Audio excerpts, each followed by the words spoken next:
Maxwell समीकरण, Maxwell equations. Electromagnetics के अवकल समीकरणों को मैक्सवेल समीकरण कहा जाता है। इसे दूसरे शब्दों में यह भी कह सकते हैं कि मैक्सवेल ने विद्युत क्षेत्र व चुंबकीय क्षेत्र के 4 नियमों, स्थिर वैद्युतिकी का गाउस नियम, स्थिर चुंबकीय का गाउस नियम, फेराडे का विद्युत चुंबकीय प्रेरण नियम, एम्पियर का परिपथीय नियम जिसे संशोधित रूप में लिखा गया है, इन सभी नियमों को अवकल समीकरण के रूप में प्रदर्शित किया, जिसे मैक्सवेल समीकरण कहते हैं। अब बात करते हैं मैक्सवेल के प्रथम समीकरण की। यह है इलेक्ट्रोमैग्नेटिक्स के गाउस के नियम पर आधारित है। गाउस के नियम के अनुसार किसी बंद पृष्ठ से निर्गत कुल विद्युत फ्लक्स का मान उस बंद पृष्ठ द्वारा परिबद्ध कुल आवेश तथा निर्वात के विद्युतशीलता के अनुपात के बराबर होता है, अर्थात phi E is equals to Q upon epsilon naught, जहाँ एप्सिलॉन नोट निर्वात की विद्युतशीलता है। विद्युत फ्लक्स की परिभाषा से फाई ई होता है close surface integral E vector dot D A vector. Equation 1 और 2 से हम लिख सकते हैं close surface integral E vector dot D A vector is equals to Q upon epsilon naught. आयतन आवेश घनत्व की अगर परिभाषा देखें तो आयतन आवेश घनत्व होता है D Q upon D V. यहाँ से अगर डी क्यू निकालें तो हमारे पास आ जाएगा D Q is equals to rho D V. अगर इसे इंटीग्रेट करें, कुल आवेश का मान निकालें तो क्यू हमारे पास आ जाता है volume integral of rho D V. अब देखिए यहाँ पर close surface integral E vector dot D A vector था क्यू अपॉन एप्सिलॉन नोट। अगर यहाँ पर क्यू की वैल्यू पुट कर दें तो हमारे पास आ जाएगा close surface integral E vector dot D A vector is equals to Q की जगह लिख देंगे rho D V, volume integral में rho D V upon epsilon naught. इसे इक्वेशन नंबर 3 दे देते हैं। अब देखिए गाउस के डाइवर्जेंस थ्योरम से क्लोज सरफेस इंटीग्रल को हम वॉल्यूम इंटीग्रल में बदलते हैं, तो close surface integral E vector dot D A vector हो जाएगा volume integral of del dot E vector into D V. समीकरण 3 और 4 से यहाँ आ जाएगा volume integral of del dot E vector D V is equals to volume integral of rho D V upon epsilon naught. आयतन स्वैच्छिक है, अतः यहाँ पर हम डेल डॉट ई वेक्टर को लिख सकते हैं रो अपॉन एप्सिलॉन नोट। यह मैक्सवेल का प्रथम समीकरण कहलाता है। यह 5 नंबर समीकरण जो विद्युत चुंबकीय के गाउस के नियम का अवकल रूप है, del dot E is equals to rho upon epsilon naught. विद्युत विस्थापन सदिश के रूप में अगर इसे लिखना चाहें तो हम जैसा कि हम जानते हैं del dot epsilon naught E vector, इसको लिख सकते हैं क्वेश्चन नंबर 5 को del dot epsilon naught E vector is equals to rho, और हम जानते हैं एप्सिलॉन नोट ई वेक्टर होता है डी विस्थापन सदिश, तो यहाँ से आ जाएगा del dot D vector is equals to rho. Equation number 6 यहाँ पर डी है एप्सिलॉन नोट ई। मैक्सवेल के प्रथम समीकरण का उपयोग स्थिर वैद्युतिकी के गाउस के नियम के अवकल रूप को प्रदर्शित करने में किया जाता है। यह समीकरण विद्युत क्षेत्र तथा विद्युत विस्थापन सदिश का आयतन आवेश घनत्व के साथ संबंध व्यक्त करने हेतु भी प्रस्तुत किया जाता है। अब देखते हैं मैक्सवेल का द्वितीय समीकरण। स्थिर चुंबकीय का गाउस का नियम। गाउस के अनुसार किसी बंद पृष्ठ से निर्गत कुल चुंबकीय फ्लक्स का मान सदैव शून्य होता है।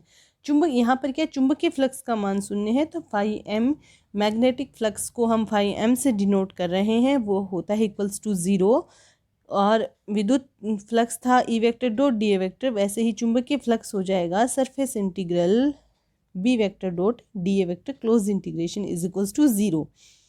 गाउस के डाइवर्जेंस थ्योरम से A vector dot D A vector का क्लोज सरफेस इंटीग्रल होता है volume integral of del dot A vector into D V. यहाँ से इक्वेशन नंबर 7 को हम लिख सकते हैं क्लोज इंटीग्रल सरफेस इंटीग्रल को वॉल्यूम इंटीग्रल में कन्वर्ट कर देंगे तो हमारे पास ओपन में है, यहाँ पर क्लोज वाला साइन नहीं आएगा, del dot B vector D V is equals to 0। चूँकि आयतन स्वैच्छिक रूप से माना गया है, अतः यहाँ पर डेल डॉट बी वेक्टर क्या हो जाएगा 0, जिसे हम बोल सकते हैं divergence of B vector is equals to 0।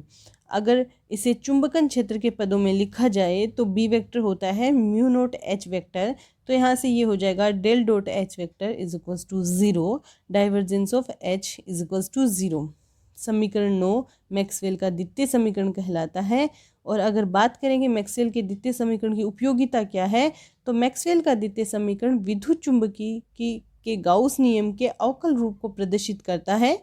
Divergence of B vector is equals to 0 से स्पष्ट है कि प्रकृति में एकल चुंबकीय ध्रुवों का अस्तित्व संभव नहीं होता है। जैसे कि डाइवर्जेंस ऑफ ई वेक्टर आया था 0, रो अपॉन एप्सिलॉन नॉट, अर्थात वो 0 नहीं था, इसलिए एकल आवेश का अस्तित्व था। जबकि डाइवर्जेंस ऑफ बी वेक्टर 0 आना यह प्रदर्शित करता है कि एकल चुंबकीय ध्रुव का अस्तित्व संभव नहीं है।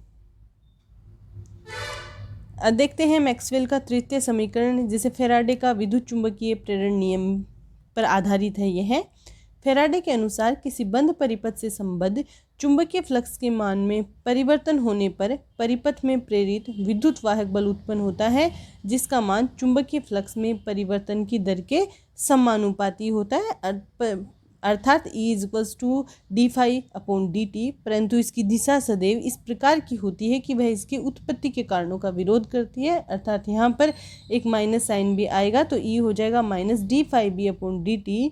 और फाई भी होता है close surface integral B vector dot D A vector. Equation 10 और 11 से E हमारे पास आ जाएगा -d/dt surface integral close integral is B vector dot D A vector.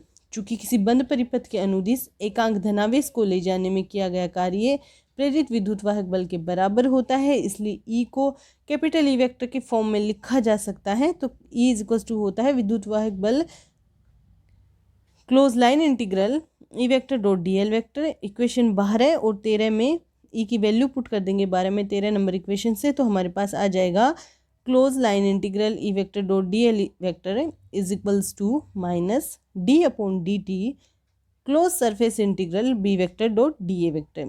Stoke की अगर कर्ल थ्योरम लगाएं तो यहाँ पर हम लाइन इंटीग्रल को सरफेस इंटीग्रल में कन्वर्ट कर सकते हैं, और यहाँ से हमारे पास इक्वेशन नंबर 14 हो जाएगी surface integral del dot E vector is dot D A vector is equals to -d/dt surface integral of close integral surface close integral of B vector dot D A vector. और इसे थोड़ा solve कर लेंगे तो हमारे पास आ जाएगा del cross E vector is equals to -db/dt।